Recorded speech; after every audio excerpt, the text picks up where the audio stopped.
If you're not familiar with vertical mice, I will explain why you may or may not want one, but if you are, you can go ahead and skip the next section. If you hold out your arm, your thumb will be pointed up and your palm will be pointed to the side.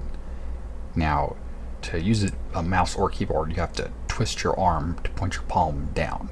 So all the time that you're using the computer, you're twisting your arm, which is probably not very healthy to do in the long run.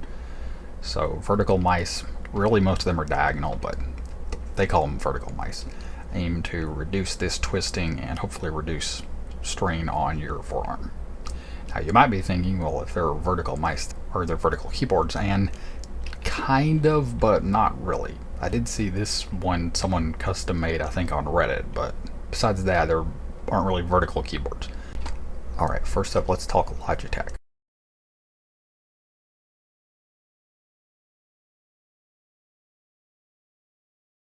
So Logitech offers the Lift and the MX Vertical. The Lift goes for $70, I think, on Logitech's website and Amazon, and then the MX Vertical goes for $100 on Logitech's website, and I got it on Amazon for $77. The Lift is available in black, white, and pink, and it's available in left-handed black only. The MX Vertical's only available in like a dark gray and right-handed. So Logitech doing some casual sexism right there. Hopefully, as you can see in the pictures and on Logitech's website, the Lift is for people with smaller hands, and it is smaller, and the MX Vertical is for larger hands. They both have 57-degree angle, which, guys, that's not vertical. Halfway between diagonal 45 degrees and vertical 90 degrees would be 67.5 degrees. So to me, you'd have to be at least 68 degrees to be vertical. I mean, diagonal's still way better than horizontal. Now, a lot of the reviews out there, and Logitech included, compare these like they're, the same thing, just, oh, the MX Vertical's bigger, and that could not be further from the truth. The buttons on the Lift are smoother and quieter. The scroll wheel is the best scroll wheel I've felt, and the MX Vertical scroll wheel is significantly worse than the $25 Kensington mice I'm gonna review after this. I was scrolling through the Logitech website to get some pictures for the thumbnail, and I see this shit. I mean, the scroll wheel works and maybe it's durable, but premium? It sure as fuck don't feel premium, Logitech. The Lift, like pretty much every wireless mouse out there, have a little compartment in the bottom where you can store the wireless receiver.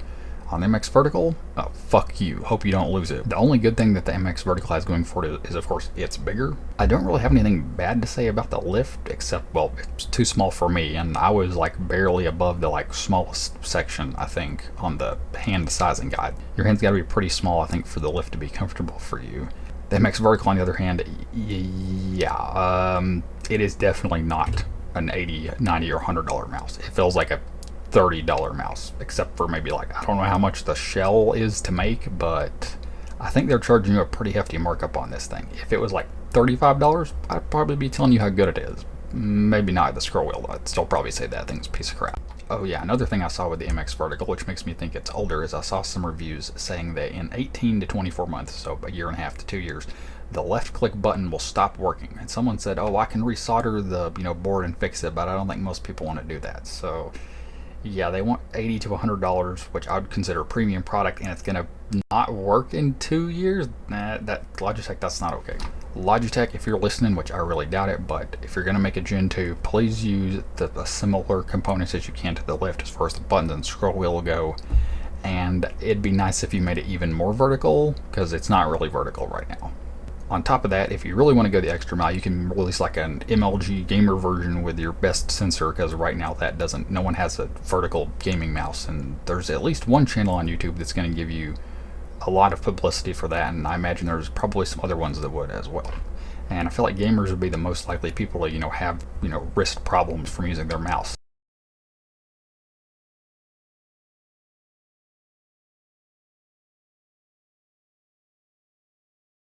Okay, now personally, I'd never heard of Kensington until I saw a video of someone reviewing some mice from Kensington, but I figured I'd give them a shot. So we're going to talk about the Ergo Pro Fit wired mouse, the vertical mouse, and the Ergo Pro Fit vertical mouse. Now the weird thing here is I think Ergo Pro Fit is like a qualifier, but there's no non-Ergo Pro Fit regular wired mouse, so kind of confused about that. All of these are, I think it's 46 point something degrees, so basically 47 degrees, which again, guys, that's not that's not vertical. The ProFit Ergo wired mouse is $30. The vertical wireless mouse is $25. And the ProFit Ergo vertical wireless mouse is $35, but I got it for $30 on Amazon. Ergo ProFit wired mouse is for small and medium hands, quote unquote, and then the other two are for medium, large, and extra large. So I didn't know which one was really appropriate for me. The wired mouse has a little like shelf kind of for your wrist, which is nice. Both of the vertical mice have kind of this lip around the side to rest your like, pinky inside of your palm on, which is nice. Hey, Logitech, you could maybe learn something from that. That said, just like Logitech, somehow Kensington likes people with smaller hands better. Or maybe the Ergo ProFit wired mouse came out after the two vertical mice, but either way, the Ergo wired mouse has nicer buttons. Scroll wheel might be a little bit better, way better than the MX Vertical, and the sensor is significantly better. Now, I can't tell you like how good the sensor is since I'm not like a competitive multiplayer gamer, but the sensor on both of the vertical mice is noticeably bad. If I'm trying to select like letters in a word, it will skip every now and then. And if you're trying to go up and down in like a small drop down menu or something, yeah, it's very jittery. I would not get either of those just purely on that. Now, I will say there is an actual vertical mouse out there made by Evoluent, I think is how you say it, but every single review I saw said they had a noticeably bad sensor, and if it's on the same level as the vertical mice from Kensington, or if it's even worse, that is absolutely not okay. I don't know if they don't have a good relationship with the sensor manufacturer, or if they're too expensive or what, but if it's as bad as either of those or worse, there's no way. Now, I did hear everyone say the shape was super comfortable because it's like actually vertical. I think it's like 80 something degrees, and it's really big and like fully supports your hand, but if the sensor doesn't work, guys, the sensor doesn't work. I don't know if you could somehow like take it and pull the circuit board and sensor out and stick in a better one, but I don't think most people want to fool with that, especially since those mice are like $110 each, which is, yeah, that's a lot for something that's going to be hard to use because of the sensor. So I guess for a final conclusion, try out the Lift and the ProFit Ergo wired mouse if your hand's kind of small. If your hand's a bit bigger, then I guess try out the MX Vertical, and hopefully they'll come out with the Gen 2.